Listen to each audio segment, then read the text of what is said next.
27 दिसंबर 2007 रावलपिंडी लियाकत बाग एक जलसा जहां लाखों लोग अपने लीडर का इंतजार कर रहे थे।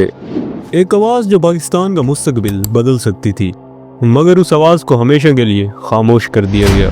ये केस है बेनजीर भुट्टो का, पाकिस्तानी सियासत का सबसे बड़ा राज। Hello guys, welcome to back another case. My name is Talha. Case को स्टार्ट करते हैं। बेनजीर भुट्टो पाकिस्तान की सबसे पहली फीमेल प्राइम मिनिस्टर थी। इन्होंने मुल्क के लिए अपना सब कुछ कुर्बान कर दिया, अपना घर, अपना सुकून और आखिर में अपनी जान तक। मुल्क बदर होने के बाद, मतलब मुल्क से निकाले जाने के बाद, वो पाकिस्तान फिर 2007 में वापस आती हैं इलेक्शन लड़ने के लिए। बट उनको क्या पता था कि इस बार वो जिंदा वापस नहीं जा पाएंगी।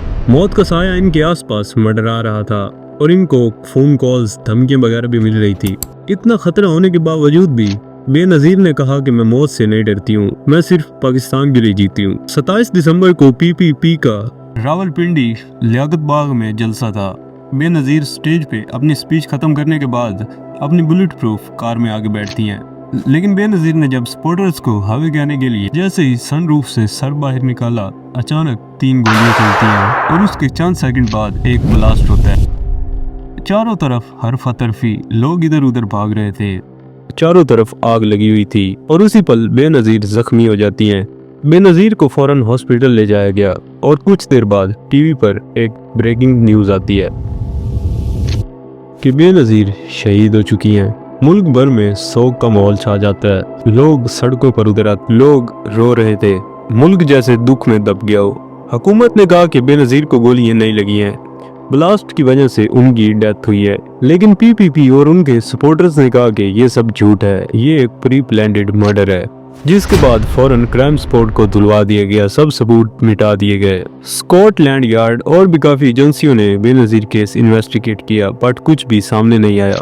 बस इतना पता चला कि ब्लास्ट करने वाले लड़के का नाम था बिलाल और वो भी ब्लास्ट में मारा गया। इस अटैक का जिम्मेदार बनाया गया तहरीक तालिबान के लीडर बैतुल्ला मसूद को। बैतुल्ला मकसूद ने साफ इनकार कर दिया कि मेरा इस केस से कोई लेना देना नहीं है। पुलिस ने कुछ लोगों को अरेस्ट किया जिनके इस केस में नाम आए, बट उन लोगों को एंटी टेररिज्म कोर्ट ने 2017 में बरी कर दिया।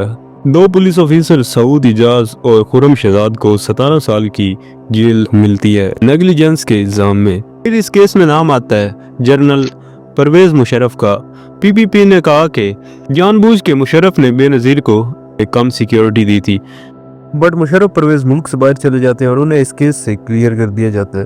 बेनजीर की मौत के बाद पूरे मुल्क में दंगे फैल गए, हर तरफ आग थी, लाहौर, हैदराबाद, कराची, हर तरफ। उसके बाद पीपीपी की लीडरशिप आसिफ अली जरदारी और उनके बेटे बिलावल भुट्टो को दे दी गई। लोग आज भी कहते हैं कि बेनजीर मरी नहीं है, उनको सियासत ने मारा है। 27 दिसंबर एक डेट नहीं, ये पाकिस्तान की सियासत का एक दुख भरा दिन है। 6 साल गुजर गए हैं, बट बेनजीर का कातिल आज भी आजाद घूम रहा है। एक सवाल लोगों के ज़हन में आज भी आता है कि बेनजीर को किसने मारा, बट इस सवाल का कोई जवाब नहीं है। तो इसी के साथ गाइस केस को करते हैं यहीं पे एंड। तो मिलते हैं किसी नेक्स्ट केस में। अगर आपको ये डॉक्यूमेंट्री अच्छी लगी है तो प्लीज़ चैनल को सब्सक्राइब कर दें, बेल आइकन को प्रेस कर दें। मिलते हैं किसी नेक्स्ट केस में, तब तक के लिए बाय बाय। और प्लीज़ यार सब्सक्राइब आप लाजमी कर देना, क्योंकि बहुत मेहनत से ये एक डॉक्यूमेंट्री बनती है। तो सब्सक्राइब लाजमी कर देना, लाइक भी कर देना। तो बाय बाय।